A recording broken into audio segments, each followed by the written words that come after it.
கர்த்தர் நாமத்திற்கு மகிமை உண்டாகட்டும். ஆண்டவர் இயேசு கிறிஸ்துவின் நாமத்தினாலே இந்த புதிய லோக சுவார்த்தைக்கு உங்களை வரவேற்கிறேன். கர்த்தருடைய வசனத்தை நம்ம ஒவ்வொரு நாளும் தியானித்துக் கொண்டிருக்கிறோம். தினமொரு லோக சுவார்த்தையில் ஆண்டவர் யோவான் 13வது அதிகாரத்தில் 34வது வசனத்தில் பார்க்கிறோம்.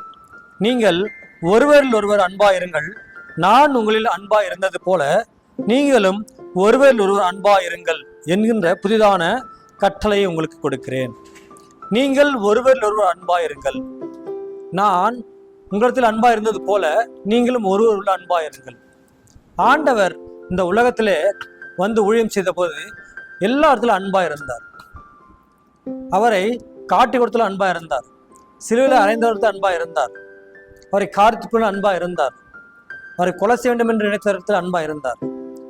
எல்லா இடத்துலுமே அன்பாய் இருந்த நம்முடைய ஆண்டவர். ஏனெனில் கர்த்தர் இரக்கம், மன உருக்கம், நீடை சாந்தம், மிகுந்த கிருபையும் உள்ளவராக இருக்கிறார். அவர் நம்ம மேல் மிகுந்த அன்புள்ளவராக ஒரு தேவனாக இருக்கிறார். அதனால்தான் தம்முடைய ஒரே பேரான குமாரனை இந்த உலகத்துக்கு அனுப்பினார். தம்முடைய ஒரே பேரான குமாரனை இந்த உலகத்துக்கு அனுப்பி அவர் இவ்வளவாய் உலகத்துக்கு அன்பு கூர்ந்தார். நம்மேல் வைத்த அன்பின் நிமித்தம் காயப்பட்டு, அடிக்கப்பட்டு, நொறுக்கப்பட்டு நம்முடைய பாவங்களை, சாபங்களை எல்லாவற்றையுமே தம்மேல் ஏற்றுக்கொண்டார். நம்முடைய அக்கிரமம் எல்லாம் கர்த்தர் அவர் சுமந்து தீர்த்தார். ஏனெனில் அவர் நம்மேல் அன்பா இருந்தார், நம்மேல் பாசமா இருந்தார், நம்மேல் இரக்கம் பாட்டுகிற ஒரு தேவனா இருந்தார்.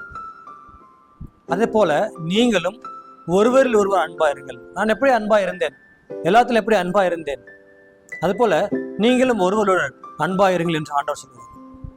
ஏனெனில் இந்த காலத்திலே அன்பாக இருப்பது மிக கடினமான காரியமாக இருக்கிறது. கணவன் மனத்தில் அன்பு இல்லை, குடும்பத்தில் அன்பு இல்லை, சபையில் அன்பு இல்லை, நண்பத்தில் அன்பு இல்லை. ஒரு ஆக்சிடென்ட் ஆகிடுது, விபத்து ஆகிடுது, யாராவது ஒரு கஷ்டப்பட்டு கொண்டிருக்கலாம் கூட அதில் பார்த்து கொண்டிருக்கார்கள்.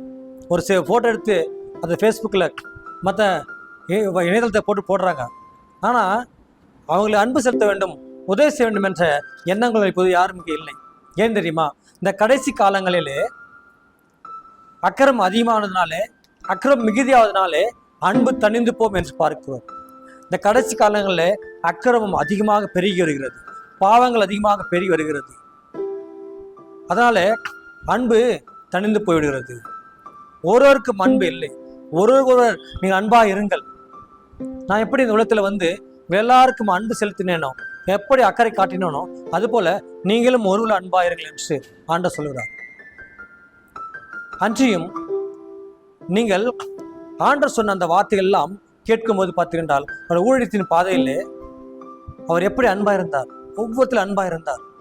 அவர் மிகவும் நேசித்த ஒவ்வொருவரையும் கர்த்தர் ஒரு அன்பு செலுத்தின தேவனாக தான் இருந்தார்.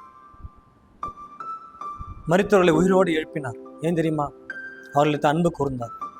ஒவ்வொருக்கும் பலவீனமான இருக்கிற நேரத்தில், சுகமான நேரத்தில், வியாதியோடு இருக்கிற நேரத்தில் திமிரக்காரர் உயிரோடு எழுப்பினார். ஏன் தெரியுமா? அதில் அன்பாக இருந்தார். கண் திறனில் அவன் என்ன வேண்டும் என்று கேட்கும்போது, எனக்கு பார்வை வேண்டும் என்று கேட்கும்போது, நீ பார்வையடைவாக என்று சொன்னார். அதில் அன்பாக இருந்தார். தன்னை குத்தினவரை கூட கர்த்தர் மன்னித்து அவர் ஏற்றுக்கொண்டார் என்று பார்க்கிறோம். அன்பானது திரளான பாவத்தை மூடும் என்று பார்க்கிறோம். நம்ம செய்த பாவங்கள், அக்கிரமங்கள் எல்லாவற்றுமே இந்த அன்பு மூடிவிடும். உங்கள் பாவங்கள் எல்லாம் மூடிவிடும். நீங்கள் செய்த பாவத்தை எல்லாம் மூடிவிடும். நீங்கள் காட்டுகிற அன்பு மற்றத்தில் உங்களுக்கு கிட்டி சேர்க்கிறதா இருக்கும். நீங்கள் அன்பு காட்டும் போது நீங்கள் விரோதம் நினைத்தவர்கள் கூட, நம்ம விரோதம் நினைத்தவர்கள் கூட நம்ம இடத்துல வருவார்கள். ஓ, நம்ம எவ்வளோ தப்பு செஞ்சோமே, பாவம் செய்தோமே, ஆனாலும் என் மேல் இவ்வளோ அன்பு காட்டுகிறேன் என்று அவர்கள் நம்மிடத்தில் வருவார்கள். அதனால உங்களுடைய பாவங்கள் மூடும். நீங்கள் பரலோக ராஜ்யத்திற்கு செல்ல வேண்டும் என்றாலும் கூட நீங்கள் அன்பு செலுத்தலாக இருக்க வேண்டும். இந்த அன்பானது சகலத்தையும் தாங்கும், சகலத்தையும் நம்பும், சகலத்தையும் விசுவாசிக்கும். அன்பு எனக்கு விட்டால் எனக்கு ஒன்றும் இல்லை, சத்தம் வெண்கல போலும், ஓசை கைத்தாலும் போலும் நான் இருப்பேன் என்று நம்ம புரிந்துபத்தில் பார்க்கிறோம். அதனால அன்பு எனக்கிட்டால் ஒன்றும் இல்லை. அன்புக்கு பொறாமை இல்லை, இருமாப்பா இராது, தற்போது நாடாது, சினமடையாது, கோபம் கொள்ளாது. நீங்கள் அன்பு செலுத்தும் பொழுது, எல்லா இடத்திலும் அன்பு செலுத்தும் பொழுது அவர்கள் நம்ம அன்பு கூறுவார்கள். நீங்கள் ஒருவரில் ஒருவர் அன்பாயிருங்கள். இன்றைக்கு இந்த தேசத்தில், இந்த உலகத்திலே அன்பானது மிகவும் கம்மியாயிடுச்சு. அன்பு செலுத்துவது மிகவும் குறைந்து விட்டது. அக்கிரமம் மிகுதியாக விட்டது. ஆணுடைய பிள்ளைகள் பார்த்தீங்கன்னா அன்பு செலுத்துவதாக இருப்பார்கள். நீங்க இப்படி அன்பு செலுத்தும் போது இவர்கள் தேவனுடைய சீசர்கள் என்று எல்லாரும் சொல்வார்கள் என்று பார்க்கிறோம். நீங்கள் அன்பு செலுத்தீங்கன்னா அவங்க பார்க்கணும் சொல்லுவாங்க தெரியுமா, ஓ இவன் ஆண்டவர் பிள்ளை போல இது தெரிகிறது. ஏனெனில் ஆண்டவர் பிள்ளைகள் அவ்வளவு அன்பு செலுத்துவார்கள், இவன் ஆண்டு சீசராக இருப்பார்கள் போல் தெரிகிறது என்று அவங்க நினைப்பார்கள். அதனால் நீங்கள் அன்பு செலுத்தலாம் இருங்கள். கர்த்தர் பார்த்தீங்கன்னா இந்த உலகத்தை இறங்கி வந்தார், நமக்காக அடிக்கப்பட்ட ரத்தம் சிந்தி நம்முடைய பாவங்கள் எல்லாத்தையும் அவர் ஏற்றுக்கொண்டார். அப்போ அந்த உலக மலைக்கு போய் கொண்டிருக்கும் போது அந்த எருசலேம் வீதிகளில் அந்த பெண்கள்லாம் அழுது கொண்டிருக்கார்கள். ஆண்டவர் மிகவும் அன்பு கூர்ந்து இரக்கம் பாராட்டி, எனக்காக அழாதீர்கள் எருசலேம் குமார்த்திகளே, எனக்கு அழாதீர்கள், உங்களுக்காகவும் உங்கள் பிள்ளைகளுக்காகவும் அழுங்கள் என்று அவர்களுக்கு சொல்கிறார். அந்த துக்கப்பட்ட நேரத்தில் கூட, இந்த கஷ்டப்பட்ட நேரத்தில் கூட ஒரு அன்பு கூறுகிற ஒரு கர்த்தர் நமக்காக இறங்கி வந்தார். அந்த அன்பு உங்களிலும் உங்கள் ஒவ்வொருத்திலும் இருக்க வேண்டும். உங்களோட சகோதரத்தில் இருக்க வேண்டும், நண்பத்தில் இருக்க வேண்டும், உங்களோட குடும்பத்தில் இருக்க வேண்டும். அப்படி இருக்கும்போது கர்த்தருடைய கற்பனையில் நாம் கை கொள்ளும்போது நித்திய ஜீவனை அடைகளாக இருப்போம். நம்முடைய பாவங்கள் எல்லாம் மூடுகிறதா இருக்கிறது. அதனால் நீங்கள் ஒருவர் ஒரு அன்பு செலுத்ததாக இருங்கள். இன்னைக்கு ஒரு பறவைடத்தில் விலங்கிடத்தில் கூட அன்பு செலுத்தி கொண்டிருக்கிறார்கள். ஆனால் மனிதத்தில் ஒரு அன்பு இல்லை. புளுக்காஸ் என்கிற ஒரு அமைப்பு கூட இருக்கிறது, ஆனால் மனிதத்தில் ஒரு அன்பு கூறுவது மிகவும் குறைந்து விட்டது. ஆனால் நீங்கள் அப்படி இராதீர்கள்.